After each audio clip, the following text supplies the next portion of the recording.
An orc never forgets your scent once they catch it. That somewhere in their brutal, spore-spawned brains they mark you as prey worth chasing, sport worth savoring. I always thought that was just another grotesque myth from the endless catalogue of Xeno's horror stories veterans trade in dimly lit barracks after too much sec. But now, hiding in the corroded remains of a chamara hole while something massive sniffs the air 3 meters from my position, I know the terrible truth. The greenskins do not just hunt you. They enjoy it. They laugh while doing it. And they never ever stop until you are dead or they find something more entertaining to kill.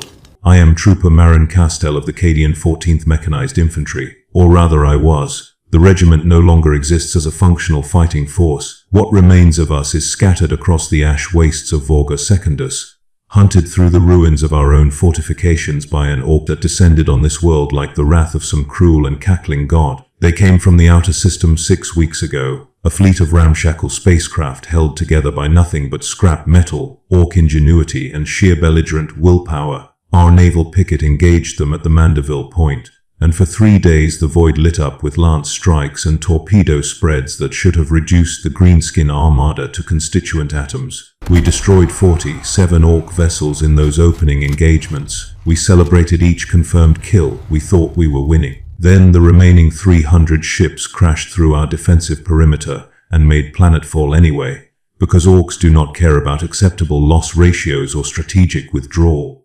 They care about fighting, and we had just shown them where the best fight could be found.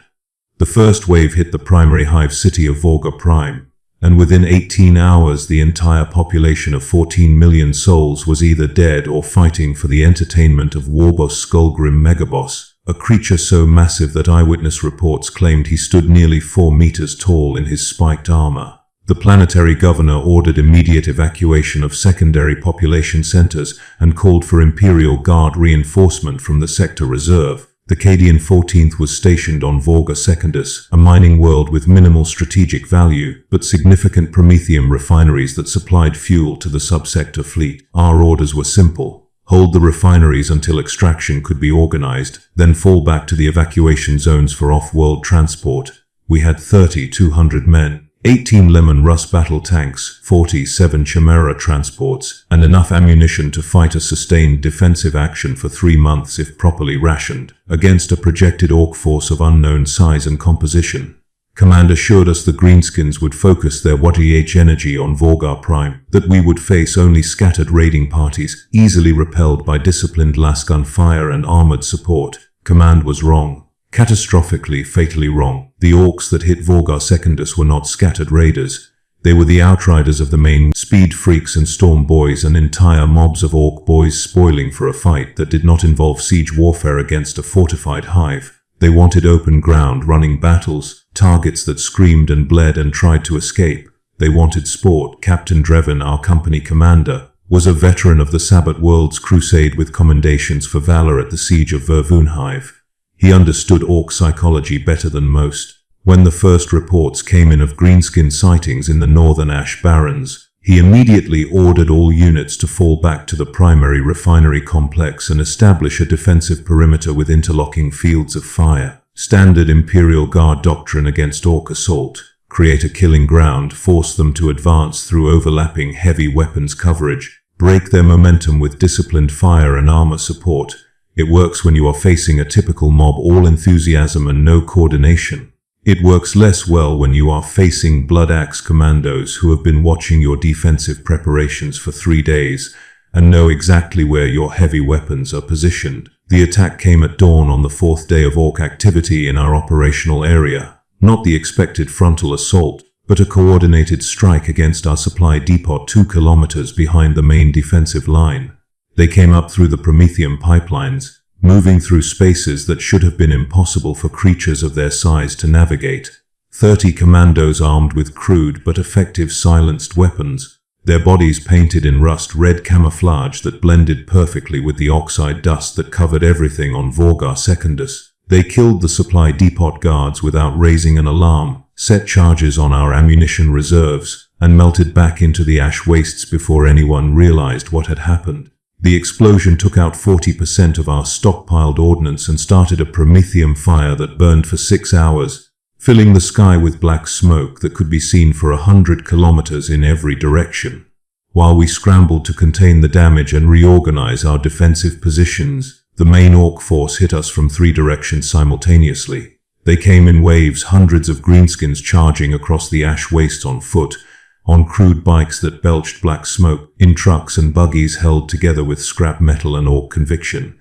Our heavy weapons opened up at maximum range, las cannons and heavy bolters and autocannons pouring fire into the advancing horde. We cut them down in droves. Bodies exploded under the impact of anti-tank rounds. Bikes disintegrated in fireballs of burning promethium. Entire mobs were scythed down by sustained heavy bolter fire. And still they came, roaring with excitement, firing their crude weapons wildly in our direction, some of them literally on fire and not caring, because the fight was too good to stop for something as trivial as immolation. I was positioned in a bunker on the eastern perimeter with my squad, 8 men including Sergeant WAAAGH, a doorman from the Cadian interior who had survived the fall of Cadian itself and wore his bitterness like a second uniform. We had a heavy stubber emplacement with good fields of fire across the approach to the refinery, and for the first 20 minutes of the assault we performed exactly as trained. Controlled bursts, target priority on larger threats, ammunition discipline.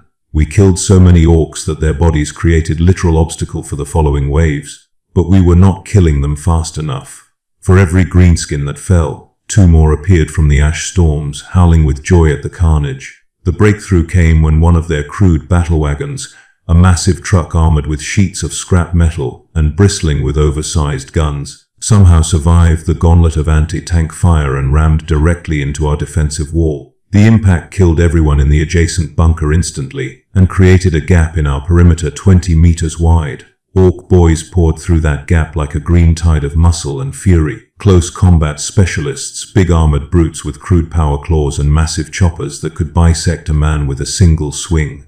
Our lasgun fire barely slowed them. We fell back to secondary positions trying to maintain some semblance of formation. But the Orks were among us now in close quarters. Fighting against greenskins is a nightmare from which few guardsmen wake. I saw Trooper Maren, a young man barely 2 years out of the scholar progenium, torn literally in half by an Ork knob wielding a chainsword the size of a grown man. I saw Corporal Jens empty an entire power cell into a greenskin's chest at point-blank range, the last bolts charring flesh and cooking the creature from the inside, and the Ork simply laughed and caved in Jens's skull with a headbutt before finally collapsing.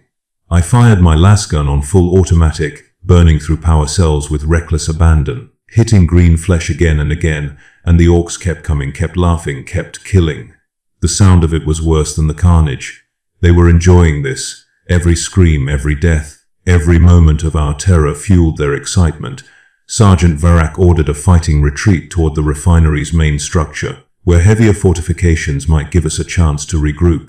We ran, firing over our shoulders, dragging wounded when we could, abandoning them when we could not. The Orks chased us, but not at full speed. They were playing with us now, letting us think we might escape, savoring our desperation. I could hear them behind us, their guttural language punctuated by laughter, by what sounded almost like cheering. They were having the time of their lives. We were going to die terrified, and they thought it was hilarious. We made it to the main structure and barricaded the entrance with whatever materials we could find. 16 of us remained from a defensive force of over 300. The Vox channels crackled with desperate calls for support, for evacuation, for someone to acknowledge that we were still fighting. Captain Dreven's voice came through, strained but still commanding, ordering all surviving units to fall back to the secondary refinery complex 8 kilometers south. Extraction craft were inbound, he said. Hold for 2 hours and we would be pulled off-world. Just 2 hours. It might as well have been 2 years. The Orks did not assault the main structure immediately. They had learned, somewhere in their brutal history, that rushing fortified positions without preparation was wasteful even by their standards. Instead, they began to methodically destroy everything around us. They set fires, they tore down structures, they executed wounded guardsmen we had been forced to leave behind, not quickly but slowly, experimenting with different methods of killing to see what produced the best screams. We could hear it all through the ferrocrete walls. The laughter never stopped, even when they were killing, especially when they were killing they laughed.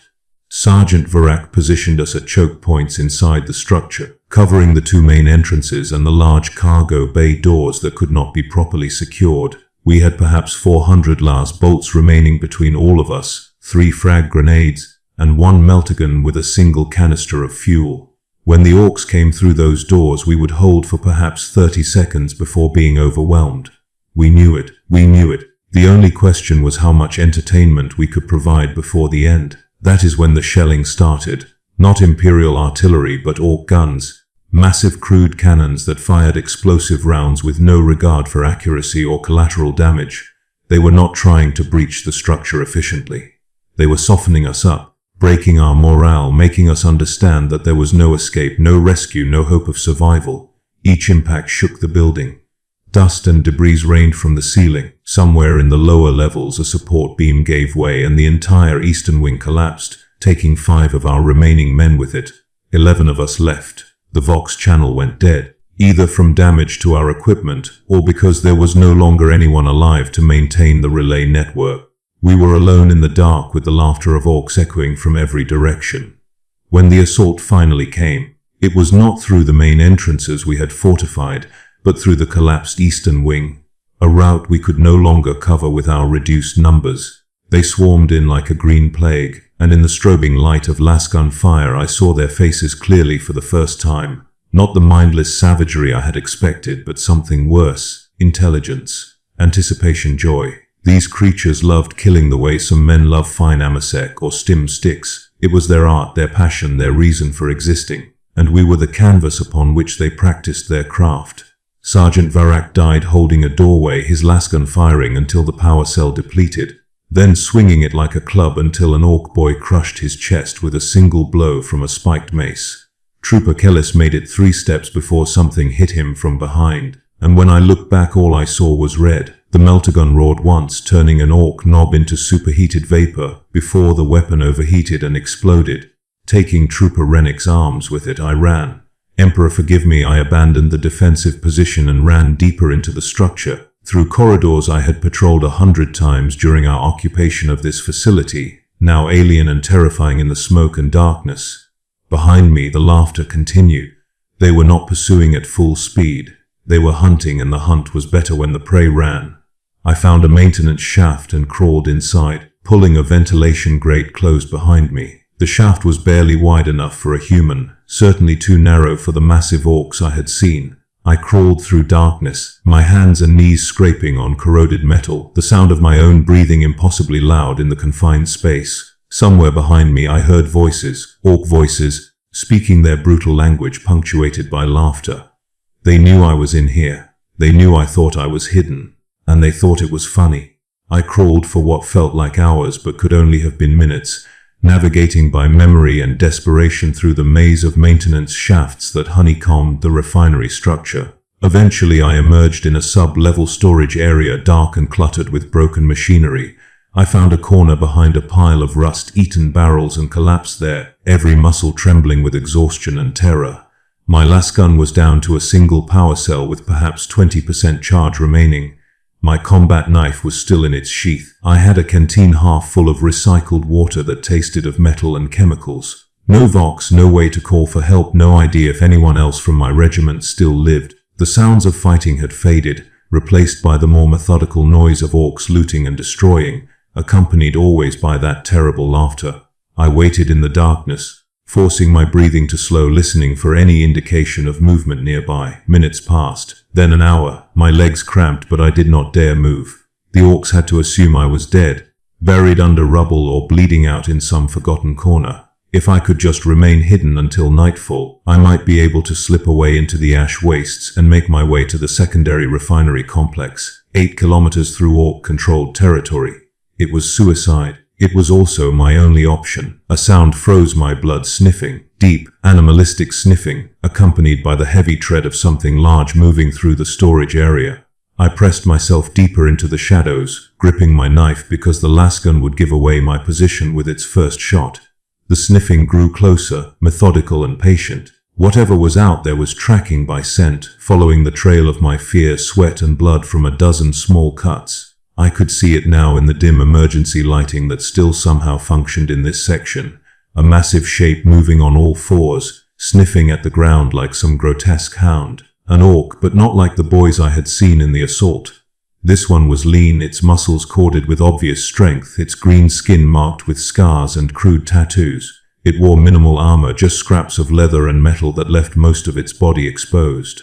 A commando, I realized with mounting horror. A specialist hunter, trained or bred or whatever orcs did to produce their elite warriors. It was following my trail with absolute certainty, nose to the ground, moving with a predatory grace that seemed impossible for something so large.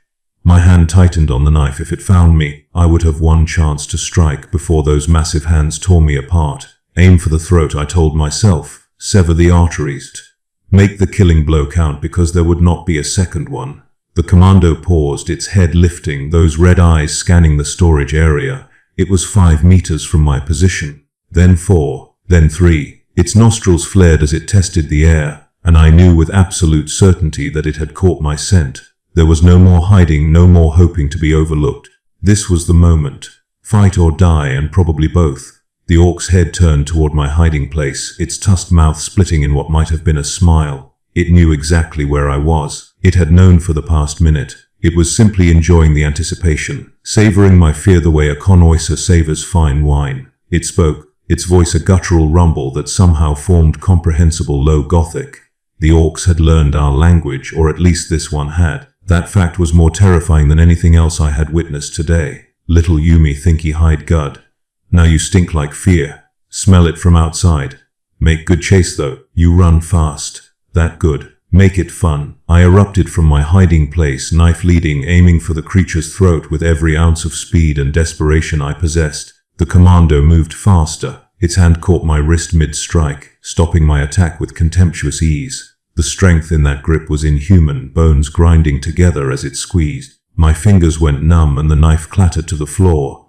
The orc lifted me off my feet with one hand, holding me at eye level, studying me the way a Magos biologist might study an interesting specimen. Its breath smelled of rotting meat and something acrid that burned my nostrils. Its eyes, though, were what held me frozen. There was intelligence in those eyes, cunning and amusement. You fight good for little Yumi. Kill lots of boys. Bossmen like you, he say, bring Yumis that fight good. Make better sport. The words took a moment to penetrate my terror. Bring, not kill. They wanted prisoners. The realization was worse than death would have been.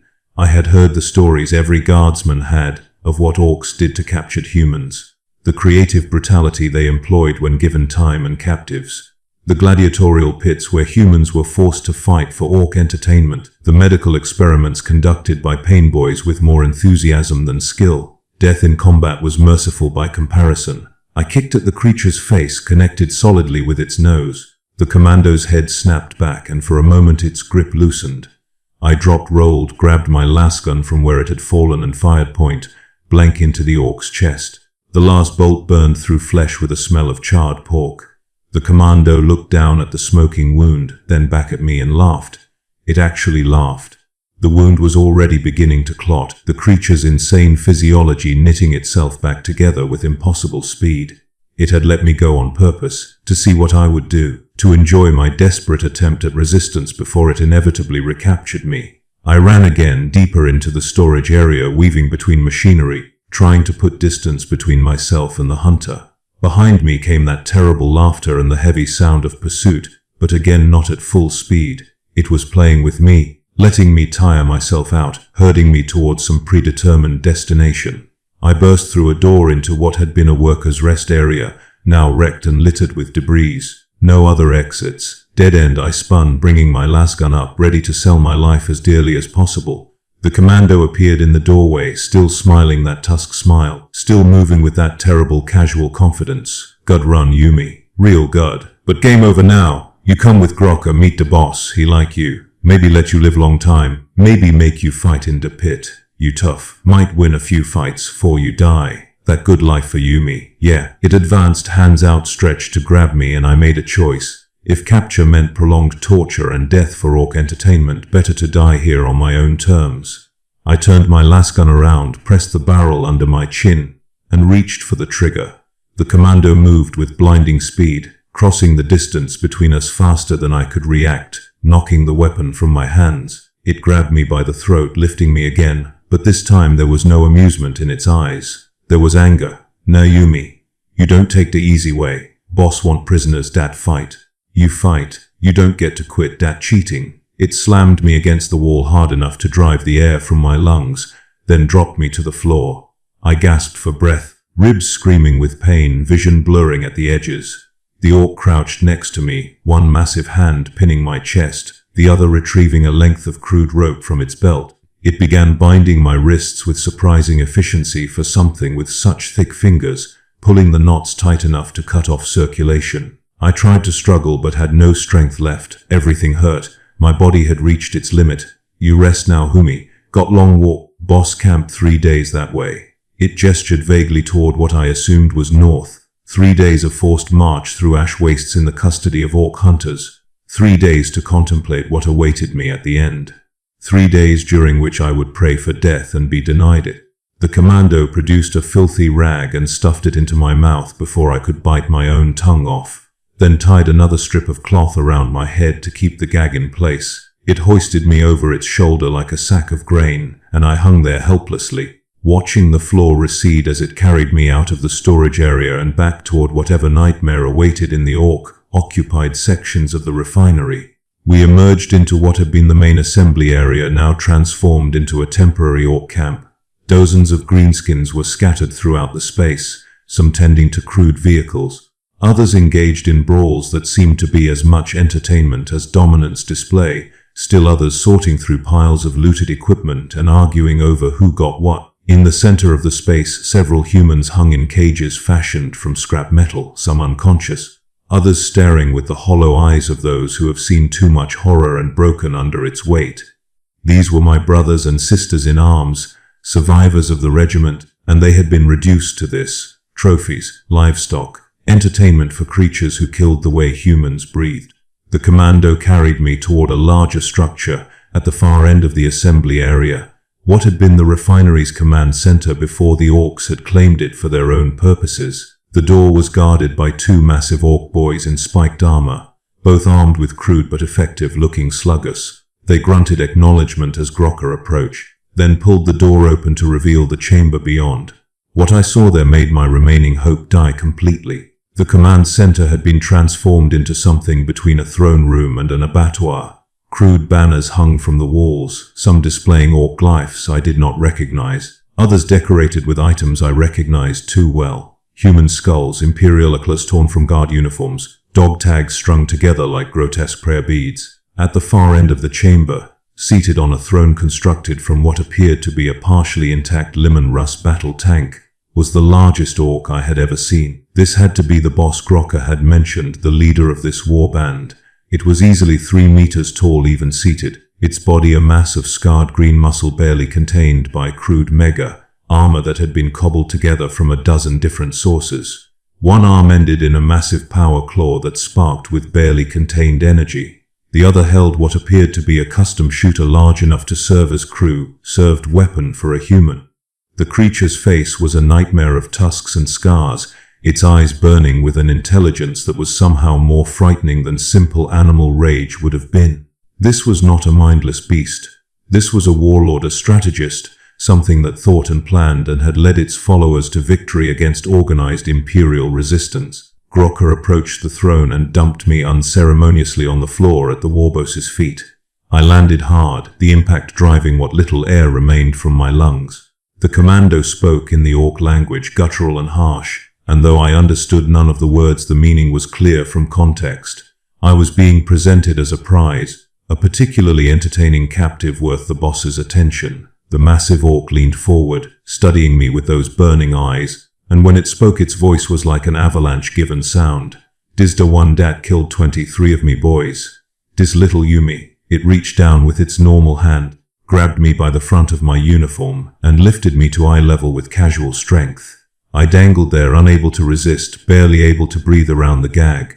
The warboss sniffed at me, much as Grocker had done, then made a sound that might have been approval.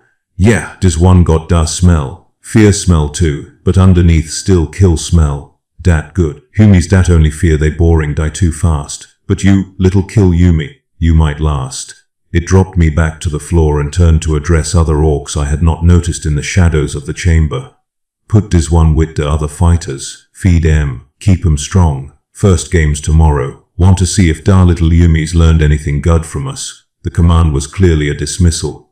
2 orc boys stepped forward, grabbed me by the arms and dragged me from the chamber.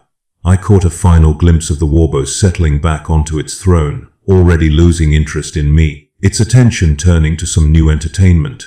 To these creatures I was nothing special, just another captive, another piece of sport to be used until broken and discarded. The orcs dragged me through corridors I no longer recognized, the familiar architecture of the refinery twisted by orc occupation into something alien and hostile. We descended several levels, the air growing colder and more stale, until we reached what had been a storage vault.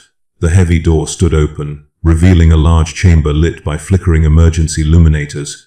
Inside, perhaps 30 humans huddled in small groups, some in tattered Imperial Guard uniforms, others in the simple clothes of refinery workers. All bore the marks of recent violence, fresh wounds, bruises, the hollow expressions of those who have seen their world destroyed and survived despite their wishes. The orcs shoved me through the doorway hard enough that I sprawled across the floor. One of them barked something in their language, the other laughed, and then the door slammed shut with the finality of a tomb sealing. I lay there for a moment, gasping through the gag, every part of my body screaming with pain. Hands touched me, gentle despite their own injuries, helping me sit up.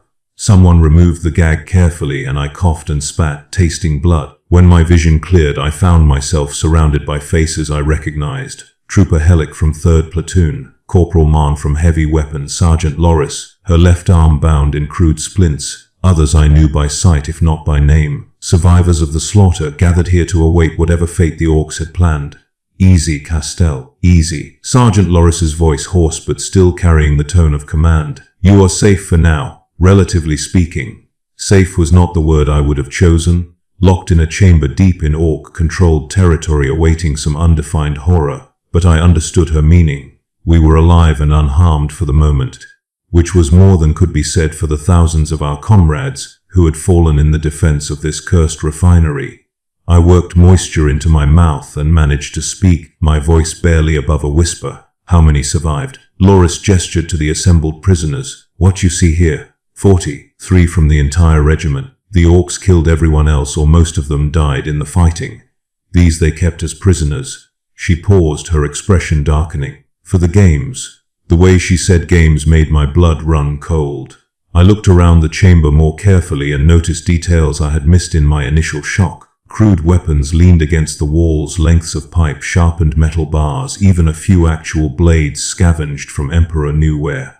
The prisoners were not simply cowering in defeat, they were preparing for something. What games? I asked, though part of me already knew the answer. A new voice spoke from the shadows, and I turned to see Captain Drevin himself, alive but diminished, his uniform torn and blood-stained, one eye swollen shut from recent injury. The orcs have established fighting pits throughout the occupied zone.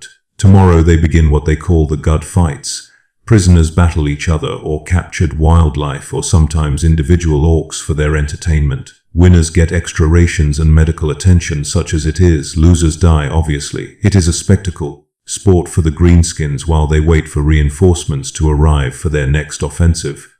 I stared at him, unable to process the casual way he described this nightmare. We are Imperial Guard. We do not fight each other for Xeno's entertainment. We die with honor.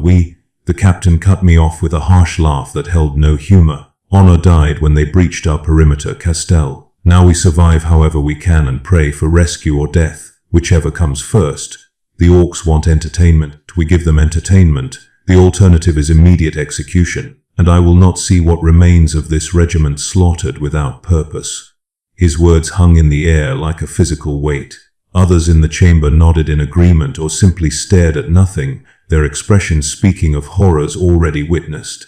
This was what we had been reduced to, the proud soldiers of Cadian, now forced to dance for the amusement of greenskins because the alternative was worse. I felt something inside me begin to crack.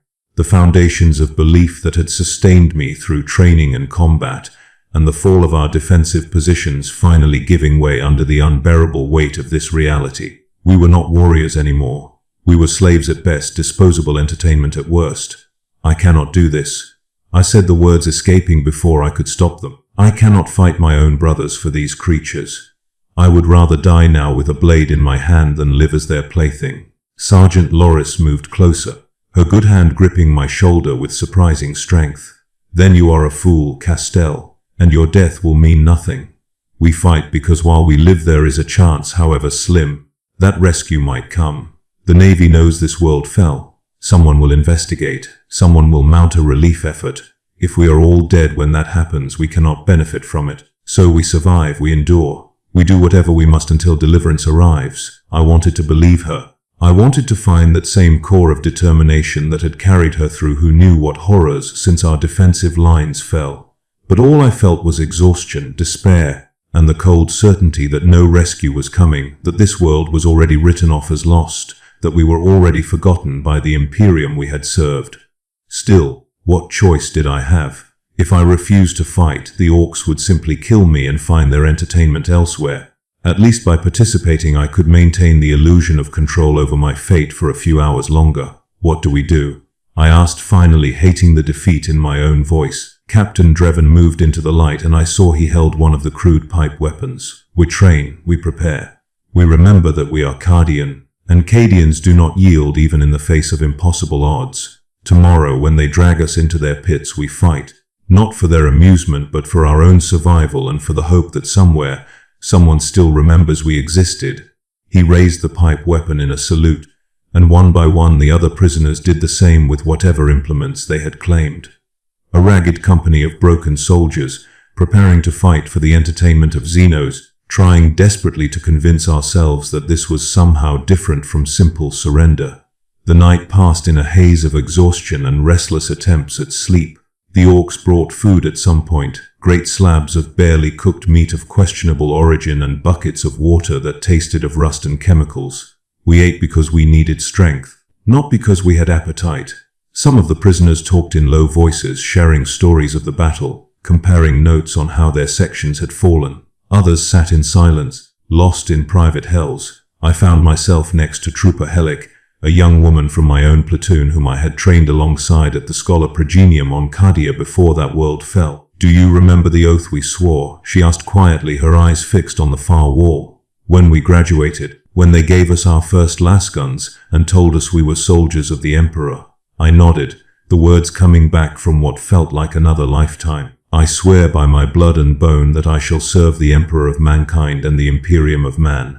I shall face the traitor, the heretic, the Xenos without fear. I shall hold the line though heaven and hell stand arrayed against me. I shall know no fear, no doubt, no weakness." She laughed softly, bitterly. We swore to know no fear. What fools we were. What innocent, stupid fools. I had no answer for her because she was right.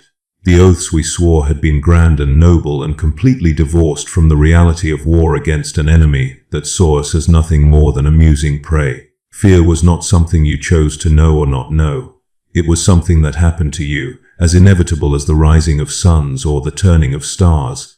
We had been lied to by our instructors and our faith and our desperate need to believe in something greater than ourselves, and now we paid the price for those lies in blood and humiliation. Morning came eventually, though in the windowless chamber we marked its arrival only by the sudden activity from beyond our prison door. Ork voices raised in what sounded like excitement or argument, the heavy tread of many feet moving through the corridors, the sounds of construction, metal on metal, growing louder as whatever preparations the greenskins deemed necessary were completed. Captain Dreven roused those who had managed to sleep and organized us into some semblance of military order. We formed ranks, standing at attention as if preparing for inspection rather than gladiatorial combat. It was absurd and pathetic and somehow necessary, a final grasping at the structure and discipline that had defined our lives before everything fell apart. The door slammed open and Ork boys entered, armed and aggressive, barking orders in their guttural language and gesturing with their weapons for us to move.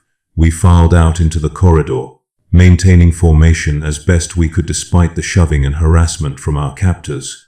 They herded us up through the levels, and with each flight of stairs the sound of the crowd grew louder.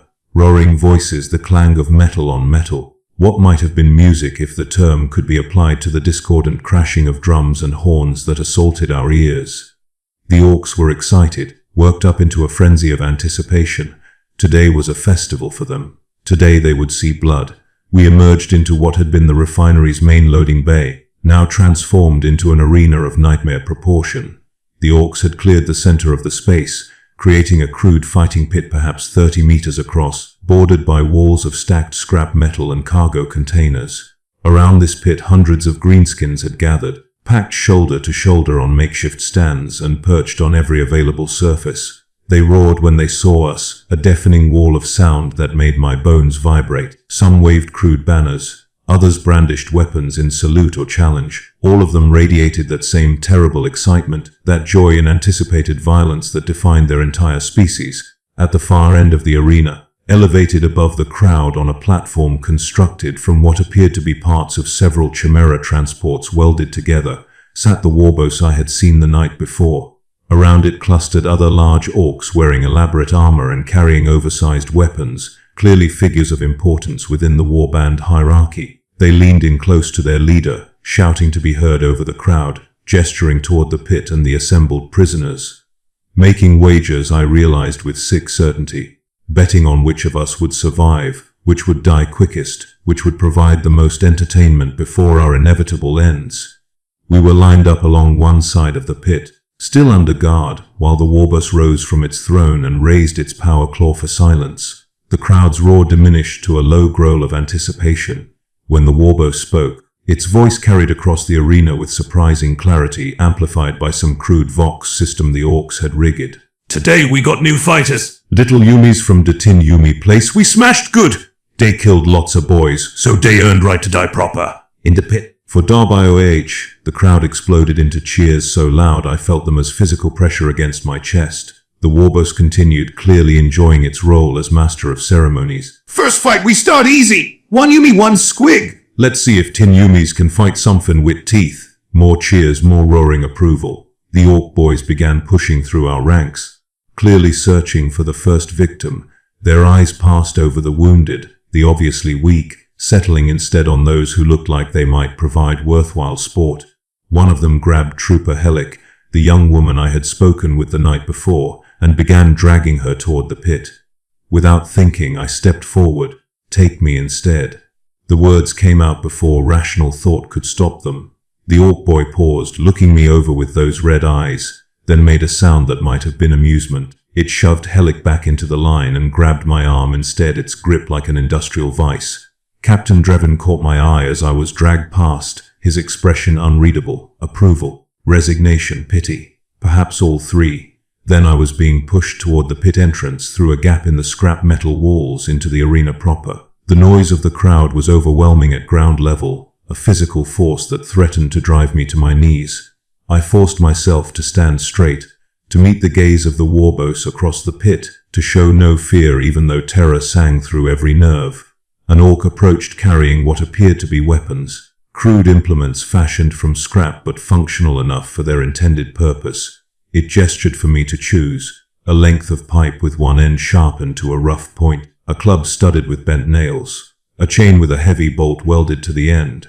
Nothing that would be truly effective against a charging opponent, but better than bare hands. I took the spear, testing its weight and balance. The metal was poorly distributed, the point not as sharp as I would have liked, but it gave me reach and the possibility of keeping whatever they sent into the pit at a distance. The Ork grunted what might have been approval and retreated to the edge of the arena. For a moment, there was relative silence, just the low murmur of the crowd and the sound of my own breathing echoing in my ears.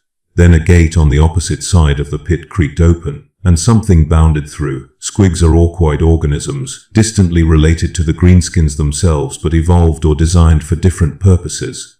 This one was Airtac squig, roughly the size of a large hunting canid, mostly mouth filled with concentric rings of jagged teeth, supported by powerful legs that propelled it forward in bounding leaps. It saw me, emitted a sound somewhere between a screech and a roar, and charged with single-minded hunger. I had perhaps 3 seconds to react. Training took over, muscle memory from thousands of hours of drill on the practice fields of Cadian before that world fell. I set my feet, lowered the spear point to meet the charge, braced the butt against my hip for stability. The squig hit the point at full speed, the impact driving the makeshift weapon through the creature's flesh with a wet tearing sound. But its momentum was too great, its body sliding up the length of the spear even as it snapped its jaws trying to reach me. I twisted desperately, using the spear's leverage to redirect the creature's charge past my body rather than into it. We went down together in a tangle of limbs and teeth and blood. The squig thrashed, driving its body further up the spear shaft, getting closer to my face with every passing second. Those teeth clashed centimeters from my eyes, its breath hot and rank. I abandoned the spear and grabbed for my combat knife, the blade I had somehow retained through capture and imprisonment. The edge found soft tissue under the creature's jaw and I drove it in deep twisting, feeling something vital give way. The squig convulsed once and went limp, its weight pressing me into the packed earth of the arena floor. I shoved the corpse aside and struggled to my feet, knife still in hand, looking for the next threat. But there was none. The fight was over. Around me the orc crowd roared its approval, some jeering at the brief duration of the entertainment, others cheering what had apparently been a satisfactory kill. The warboss made a gesture, and orc boys entered the pit to drag away the squig's corpse. One of them shoved me back toward where my fellow prisoners stood watching. As I stumbled through the gap in the wall, Sergeant Loris caught my arm, steadying me. Well fought, Castell, quick thinking with the knife. Her voice held genuine approval. And I realized that to these survivors I had just done something important. Not simply stayed alive, but demonstrated that we could fight, could win, could provide the orcs with the entertainment they craved while maintaining some measure of dignity in the process. Captain Dreven nodded once, a fractional movement that somehow conveyed volumes. I had bought us time, proven that we were worth keeping alive for future games rather than simply executing for convenience. The fights continued throughout the day, a parade of horrors each more inventive than the last. Trooper Hellick fought another squig and killed it through sheer desperate fury, beating it to death with a spiked club after her initial weapon broke. Corporal Maren faced two smaller squigs simultaneously and managed to survive through clever use of the arena terrain, forcing the creatures to interfere with each other while he picked them off one at a time.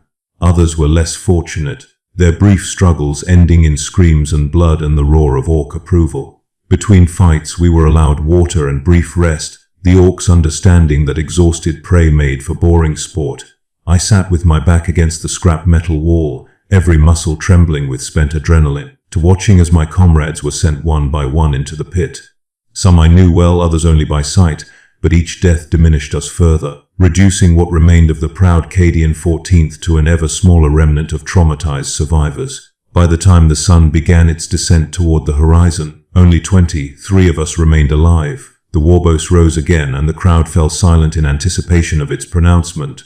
Good fights today. Humies showed good sport. Tomorrow we do something different, something special. Tomorrow, Humies fight Humies. See who the toughest Tinumi is. Winner gets special prize. Maybe even get to join Debula Gage as proper fighter. The implications of that statement sent ice through my veins. They wanted us to turn on each other, to fight our own comrades for orc entertainment and the false promise of elevation within their savage society. This was the final degradation, the ultimate humiliation. Bad enough to fight animals for their amusement, but to be forced into combat against our own brothers and sisters in arms crossed a line that could never be uncrossed. Back in our prison chamber that evening, the mood was darker than it had been before. We had survived the first day of games, but at terrible cost, and tomorrow promised something worse. Captain Dreven called us together, his voice low but carrying the weight of command. Listen carefully, all of you. Tomorrow they will try to make us fight each other. We will not give them that satisfaction. When they call for volunteers, no one steps forward.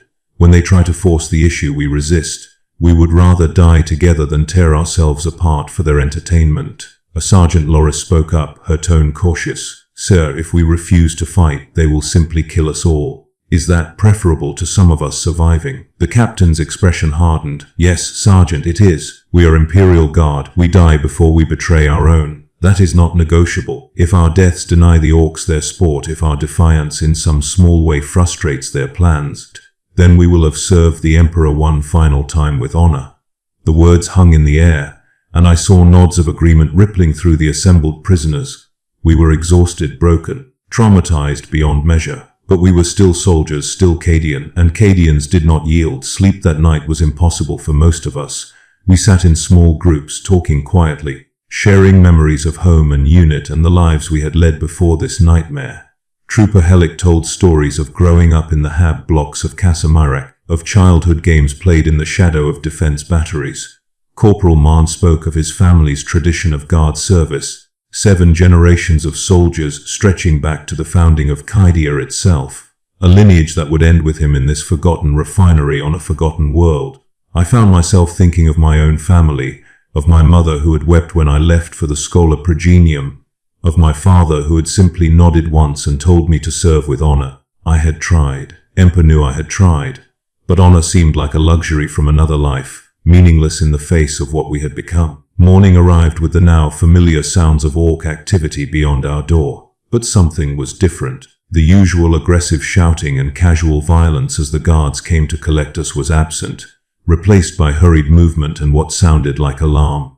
The door burst open and an Ork boy entered, moving faster than I had seen any of them move without being in direct combat. It barked something in its language, gestured urgently for us to follow, then disappeared back into the corridor. We exchanged confused glances. This was not the behavior of captors preparing their prisoners for entertainment. This was something else. Captain Dreven made a command decision. Move out, stay together, be ready for anything. We filed into the corridor and found it nearly empty. Just a few Ork boys gesturing for us to move faster, to follow them upward through the levels.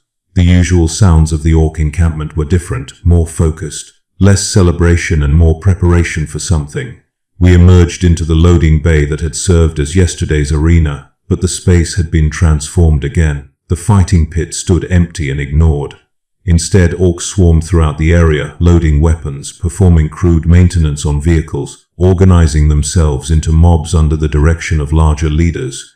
They were preparing for battle. One of the Ork boys shoved weapons into our hands, not the crude implements from the pit but actual Imperial Guard lasguns, apparently looted from our fallen comrades. It pointed toward the far end of the loading bay, where more Orks were gathering, then made an unmistakable gesture. We were being armed. We were being sent to fight alongside them. The absurdity of it was almost enough to make me laugh. Yesterday we were prisoners to be used for entertainment. Today we were being pressed into service as auxiliary fighters. The Orks' pragmatism knew no bounds, apparently even defying their own species' usual treatment of conquered enemies when the situation demanded additional bodies with weapons. Sergeant Loris moved close to Captain Dreven, her voice barely above a whisper. So what do we do? If we fight alongside them, we become traitors. But if we refuse, they kill us here and now. The captain checked the power cell on his lasgun, his expression thoughtful. We'll fight, Sergeant. Not for the Orks, but for ourselves. And when the opportunity presents itself, we turn these weapons on our captors and make them regret ever taking us alive. Around us, the other prisoners were coming to similar conclusions, checking weapons with the practiced efficiency of trained soldiers, finding what minimal cover existed in the loading bay, preparing not to serve the Orks but to betray them at the first viable moment. The source of the Orks' alarm became apparent when we were herded outside into the ash wastes. On the eastern horizon, visible even through the perpetual dust storms that scoured Vorgar Secondus, came the unmistakable shapes of Imperial armor. Lemon Russ battle tanks in formation, supported by Chimera transports and what appeared to be at least one Baneblade super heavy tank bringing up the rear. A relief force had arrived, larger than anything I had dared hope for, and they were advancing directly toward the refinery complex. The Imperial Guard had not abandoned us. Somehow, against all expectation, rescue had come. The Ork WAAAGH emerged from the command center, already bellowing orders that sent mobs of greenskins scrambling to defensive positions. It saw the approaching armor and its tusked mouth split in a grin of pure anticipation. This was what it lived for, not the execution of prisoners or gladiatorial games but real battle against a proper enemy. It raised its power claw and roared something that needed no translation. The WAAGH was going to war, and we prisoners were going to be right in the middle of it. The Orks positioned us on the southern flank of their defensive line, apparently deciding that if we were going to betray them we might as well do it where it would cause minimal disruption to their real fighters. They clearly did not expect much from us, which was exactly what we wanted them to think. Captain Dreven moved among our small group, using the chaos of preparation to pass whispered orders. When the firing starts, we drop low and let the Orks take the initial casualties. When their line starts to break, we turn our weapons on them from behind and push toward the Imperial advance. Stay together, watch each other's backs, and remember we are still soldiers of the Emperor. The Imperial armor rolled closer, and I could now make out details. The lead tanks bore the insignia of the Vostroyan Firstborn, elite troops from a world famous for producing disciplined heavy infantry. These were not garrison troops or rear echelon forces, but actual frontline combat units sent to retake the refinery and whatever remained of its strategic value. They came on in perfect formation, battle cannons already tracking targets, sponson weapons covering their flanks. Behind them followed at least a dozen chimeras, undoubtedly carrying infantry to exploit any breakthrough the armor achieved. The warboss waited until the Imperial force was within optimal range, then gave the order to fire. Every Ork weapon opened up simultaneously, a thunderous barrage of rockets and bullets and energy weapons that seemed to make the very air scream. The Imperial tanks weathered the initial salvo behind their armor plating, a few rounds scoring superficial damage but nothing that slowed their advance. Then they returned fire, and the difference between Ork gunnery and Imperial precision became immediately apparent. The first battle cannon round took an Ork battle wagon in the center, the explosion turning the crude vehicle into shrapnel that killed a dozen greenskins standing too close. The second round destroyed what appeared to be an Ork artillery piece, the detonation of its ammunition creating a secondary explosion that flattened everything within 20 meters. The Imperial infantry dismounted from their chimeras at optimal firing range and began advancing in disciplined lines, their lasguns creating a curtain of coordinated fire that cut down Orks by the dozens. These were not the panicked defenders we had been, forced to react to sudden assault. These were professional soldiers executing a textbook combined arms attack against a dug-in enemy. The difference was like watching a master craftsman at work after seeing an amateur fumble with the same tools. True to Captain Dreven's prediction, the Ork line began to waver under the sustained Imperial assault. These greenskins were not cowards, far from it, but even their enthusiasm had limits when faced with overwhelming firepower applied with surgical precision. Small gaps appeared in their formation as mobs broke and ran, seeking better cover or simply fleeing the killing ground. That was our moment. At Dreven's shouted command, we turned our lasguns on the Orks around us and opened fire at point-blank range. The surprise was total. The greenskins had forgotten we existed, too focused on the Imperial advance to pay attention to the prisoners they had pressed into service. Our first volley dropped a dozen of them before they could react. Our second volley took down the larger boys who might have rallied a defense. Then we were moving, a tight formation pushing through the confusion, firing on any Ork that tried to stop us, making our way toward the advancing Vostroyan lines with desperate speed. Behind us, the warboss roared in rage at our betrayal, but it had larger problems to address. The Imperial tanks were breaking through its defensive perimeter, crushing fortifications under their treads, pouring fire into the heart of the Ork encampment.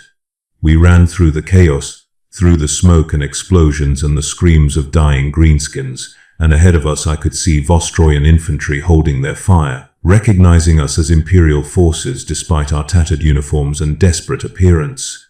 We crossed the final meters at a dead sprint and collapsed behind the Vostroyan lines, gasping for breath, unable to quite believe we had survived. A Vostroyan officer appeared, his ornate uniform immaculate despite the surrounding carnage, his expression both stern and sympathetic. "Cadian 14th," he asked in accented High Gothic. Captain Dreven managed a salute despite his exhaustion. "What remains of it, sir?" 23 survivors out of 30, 200. The Vostroyan officer returned the salute crisply. "You will be evacuated immediately. The Valkyries are standing by for wounded and recovered personnel. Your duty here is complete."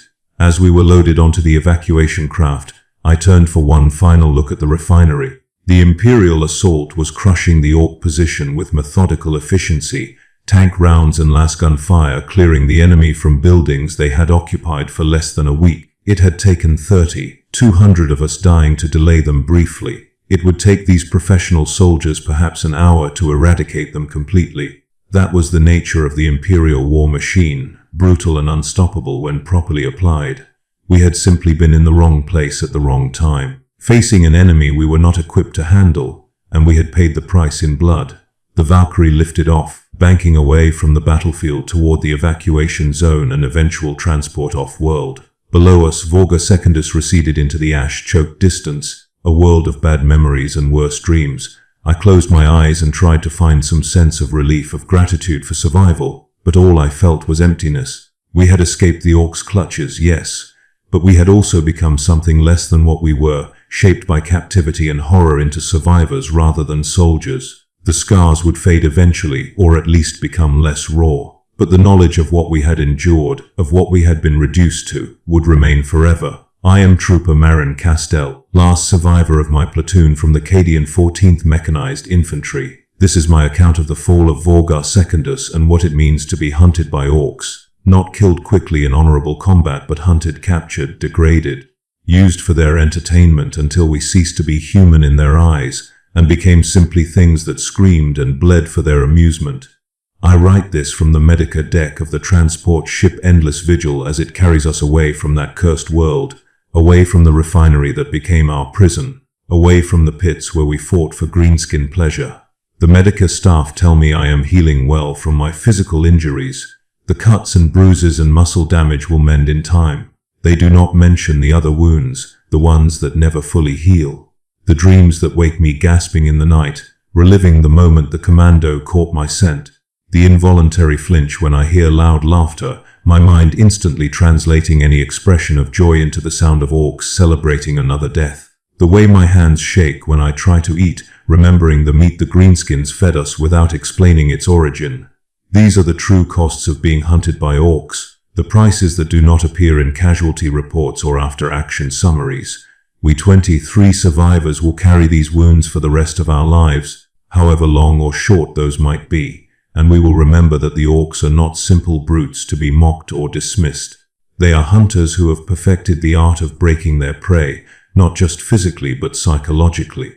They understand fear and pain and humiliation better than any human torturer could, because for them these things are not tools of interrogation, but sources of genuine pleasure. If you face Orks in battle, know this truth. They do not simply want to kill you. They want to hunt you, to hear you scream, to watch you break, to laugh while doing it. Death is the least of what they offer. The real nightmare begins when they decide you are worth keeping alive.